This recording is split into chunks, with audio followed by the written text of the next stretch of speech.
Hello, dear colleagues and dear friends. I hope you are all doing well in this particular period with the coronavirus going on everywhere.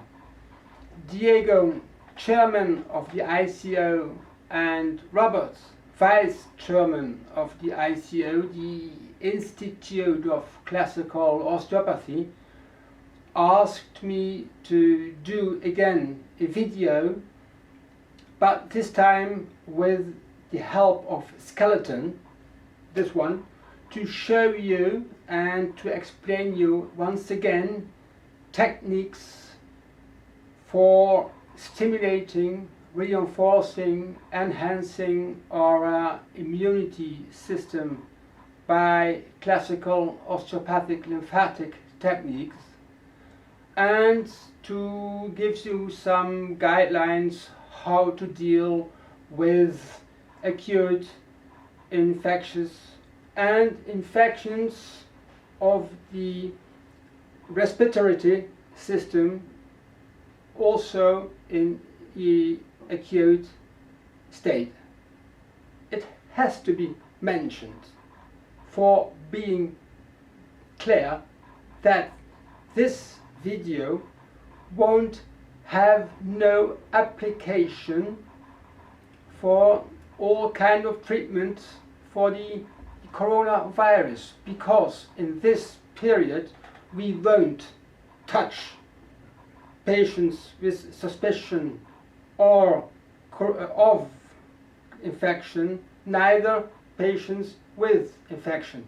Actually, we won't deal with those patients at all, and on top of it, our professional activity depends on each country government statements.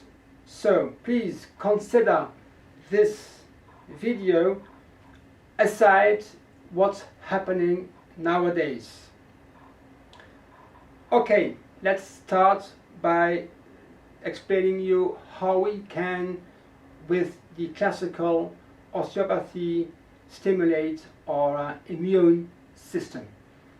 Before starting the body adjustment, which is a very wonderful tool to stimulate our lymphatic system, thus stimulating our immune system, we should consider the balance of the sympathetic and parasympathetic nervous system. Patients in state of tension, pain, will have a hypersympathetic tone, which will create tissue tension, spasm, pain, and these things will impair the vasomotor activity, will impair the lymphatic circulation, will disturb the visceromotor activity, the elimination of toxins via the organs, etc. So by considering this balance, we might find a hypertone of the sympathetic system. For that, we can do a suboccipital inhibition. We can do it in the so-called supine position, which is very known, but we can also proceed this in the sitting position by putting the front of the patient, or let rest the front of the patient on your sternum, and give with your fingers the suboccipital inhibition by reaching the superior cervical ganglion, and you can also reach the middle cervical ganglion, and by this inhibitory action we can calm down the hypersympathetic activity. The inhibitory pressure, you know all, is very gentle. And as soon as you feel the slightest tissue change, you know that you are inhibiting. You won't continue because too much inhibition will lead to stimulation, which is to avoid. You might also feel a fascial release or even a fascial unwind, that the patient will move upwards or will move towards you, and then you know that inhibition is occurring. With this patient in sitting position, I will quickly give you also an explanation how we can inhibit the osteopathic centers for the vasomotor system, the superficial circulation, and also for the lung field, because these are the same osteopathic centers which are localized on the area of T2 until T5. So the osteopathic centers we can reach by an inhibition, by putting our thumbs on the dorsal side of the spine at the level of the transverse processes. The inhibitory action goes from posterior to anterior, from below towards above, and from inside to outside. This is just your intention. Your thumbs won't move. As soon as you feel the slightest tissue change, again, it's a sign of inhibition. You will go one level below onto the next vertebra, T3, T4 and T5. You might repeat this from T2, 3, 4, 5 by remembering that T3 is the osteopathic cuff center. So by this inhibition you will open up the vasomotor activity and you will calm down the sympathetic action on the lungs area. Now I will put my patient in supine position. In supine position, where we can also proceed the suboccipital inhibition, as you have all seen this already. So I go with my fingers onto the area of the first cervical, superior cervical ganglion. Then I'm waiting for a tissue change. I can go downwards for the middle ganglion, waiting for the tissue change, and I can even reach the inferior cervical ganglion, which is the stellate ganglion. We can check whether we did a real inhibition by considering the front temperature. If the patient is in a state of over sympathetic tone, then the front will become warm, sweaty, and a bit red colored. If you do your inhibition and inhibition is occurring, then you testing the front again, you will feel that the front became cool, and then you know that inhibition had taken place. So now his condition for proceeding to a body adjustment is prepared, and let's start the body adjustment. Remember that by taking the leg and doing the small leg movement with the calf movement, with the ankle movement, we are not only stimulating the circulation of the leg, but also of the entire body. This is already a stimulation of the entire body lymphatic circulation. We will go up to the knee, proceeding knee flexion extension, which will enhance the lymphatic circulation in the superficial nodes and the deep popliteal area nodes.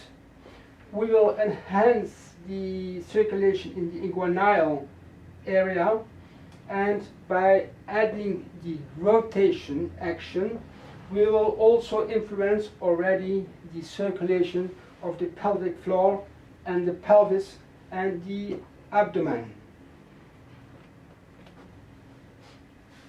Then going to the sacroiliac articulation, we will reinforce the circulation of the pelvic floor, of the abdomen, via also the action on the psoas muscles, which are a huge rail for the lymphatic circulation. Lymphatics coming from the lower extremities going right into the pelvic area, following the iliac vessels, which are following the psoas, ending up in the cisterna chyli. Remember that the psoas muscle will reach also the pillars of the diaphragm, so by this movement you will not only engage the psoas, but you will also engage already the diaphragm, which is a huge pump for the whole abdominal circulation. The peritoneal cavities will drain into the huge sponge of the diaphragm, and the pleural cavities will also drain their lymphatics in the huge sponge of the same diaphragm. You know that the cisterna chyli is the beginning of the thoracic duct, and that there are also connections from the diaphragm to the right thoracic duct. The liver is connected to the diaphragm, and liver lymphatic activity is very important for our lymphatics, because 70% of the lymphatics from the thoracic duct, the main lymphatic chain, the main lymphatic channel, 70% comes from the liver. So that's the importance of the diaphragm. Now, by taking the arms, I will do a wonderful lymphatic stimulation of the neck, of the whole cranial area. Imagine that you are mobilizing the cervical thoracic area, which is a very important area for the lymphatics by the action of the angulus venosus, where the jugular, the axillary, and the thoracic vessels are getting together, going to the subclavian area, and from the subclavians they will go, from the subclavian veins they will go into the vena cava superior, or superior vena cava. So this area is very important for your lymphatic circulation. The arm rotation, as we know, will also enhance the circulation of the lymphatics in this cervical dorsal region. Then you can augment your ankle, reaching the more and more the lower ribs of your chest, so engaging all the lymphatics of your lung field. You can change position for treating the upper ribs, going towards the middle ribs, and opening up the lower ribs and the diaphragmatic area by giving also some slide spring action, which is already a kind of lymphatic pump action.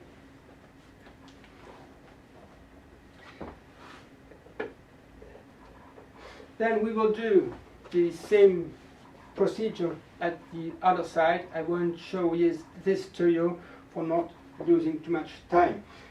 After this, we come to our neck region, where it's very important to relax the neck tissues. First, we will do the superficial tissues, and then we slowly go deeper into the deeper tissues with slightly neck mobilization, flexion, extension, rotation, side bending. First the superficial tissues, and then the more and more deeper tissues. A good technique is the OA rocking, by fixing with my small finger the posterior arch of the atlas, and my other fingers are giving in fixing inhibitory action on the spinous processes of the cervicals. The upper hand will take the frontal bone, nasal bone, and zygoma bones with a small pressure and release action. We will give this OA rocking and lymphatic pump of the cranial field and already of the neck field. You might change this position by sitting, still fixing the posterior arch of the atlas and giving this more flexion extension rocking of the cranial area by adding slight rotation, flexion extension, rotation, flexion extension.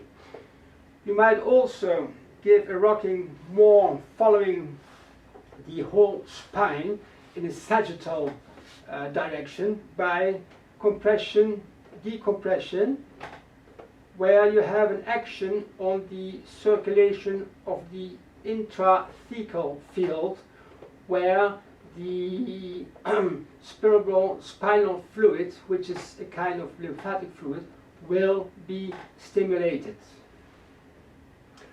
Always control during your body adjustment techniques, control the temperature of the frontal bone, whether your patient is coping with your action, or if you are too much stimulating,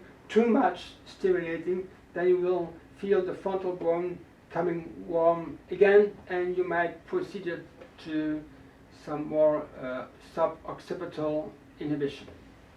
Okay, this is an overall stimulation of the lymphatics. Let's see some more specific lymphatic techniques.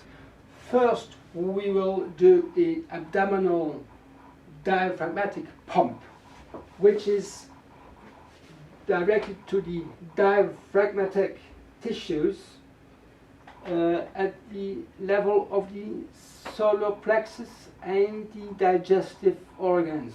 So this technique with compression and sudden release is a very good stimulation for the abdominal circulation and for the diaphragmatic circulatory action, but it might give an irritation because you are on the solar plexus, you are on the stomach field, the liver field.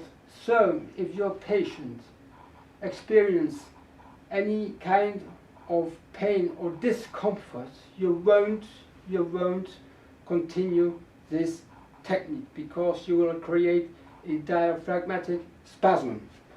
So then you could do a hepatic liver pump treatment by going under the ribs and one hand in the cup form on top of the ribs, and your action will compression, decompression, compression, decompression by a pumping action.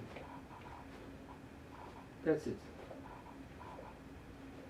You might do this, of course, on the other side for the splenic pump technique.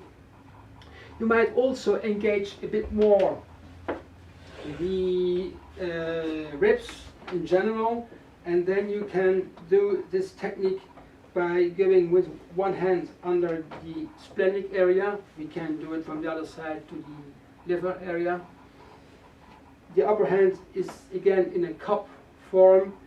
You ask the patient to breathe in, accompany him, and then when he's breathing out, you will give some slight vibration. Then you ask him to breathe in again, and by breathing out, you will give some slight vibration. The third time, you ask him breathing in very well. You accompany him. You will give some more, in your accompanying action, you will give some resistance, and then at the end, you will release. So that there will be a massive suction of the lymphatics. That you can do by the splenic side as well as the liver side. You can also do a more powerful diaphragmatic technique if you want to, using again the respiration activity of the patient. You ask him to breathe in, you will accompany the ribs. You ask him to breathe out, you will accompany, giving some slight pressure. A slight reminder that he has to breathe in again. The second time, accompany for breathing out, giving some pressure. A reminder that he has to breathe in. The third time he will breathe in, you will give some resistance, and then when his action becomes maximum of breathing in, you will release suddenly with the movement of your elbows, without taking your hands away of his body. You will leave your hands on his body. So accompany, give some reminder that he has to move his ribs by inspiration 3 times. At the third time, when he breathes in, give some more resistance that his action becomes more stronger, and at the end, release suddenly with the elbows, without taking your hands off his body. Then you will follow the thoracic duct by giving a pump action, always with the elbows, independent of his respiratory action. He may breathe in the way of he likes. Compression, sudden release. It's an elbow movement without taking my hands off his body. Then you come to the angulus venosus area, just below the clavicles. In the case of a lady, go around the breasts with your hands, with your fingers. Don't touch their breasts, and then you can really give this pumping action again. Get the shoulder girdle. Very important to open up the shoulders, which are very often in internal rotation, compressing the whole circulation of the angulus venosus. Opening up. Then you will do the neck treatment. You might accompany the lymphatic chain, accompanying the sternocleidomastoid muscle, very slowly with rotation, and you will do this on the other side as well. You might also give some anterior neck treatments of the larynx area by moving the larynx very slowly, the anterior tissues, and accompanying the head in the counter rotation. But you must be very, very gentle because of the high sensitive aspect of this area in physiological terms and in emotional terms, of course. So be very, very gentle, and as soon you feel resistance or a contraction of his body tissues, you know that you are exciting rather than calming down. So slow down and lighten up your touch as soon as you feel it, and always control the temperature of the frontal bone to give you an indication whether you are still correct or whether you are over-irritating. Anterior neck treatment. After that, you can proceed to the anterior face treatment by giving a massage of the skull, and then you go to the lymphatic massage of the frontal bone, the zygomas, and following the lymphatic channels. By this action, not only you will release the lymphatics of the face, the anterior face, you will release the lymphatics of the sinuses, of the nasal cavities, but you will also have an action on the trigeminous nerve, and you will have an action on the submandibular and sublingual glands, who are the branches of the facial nerve. They are in connection with the branches of the facial nerve, and you know that the facial nerve and the trigeminous nerve are connected to the nucleus of the vagus nerve. So by this action you can influence also the parasympathetic activity to counterbalance the hypersympathetic tone. You can also mobilize the ears for the inner air circulation, and do remember that there you've got the auricular branches of the vagus nerve. So anterior face treatment. Again, control your frontal bone, and then you can turn your patient on the prone position,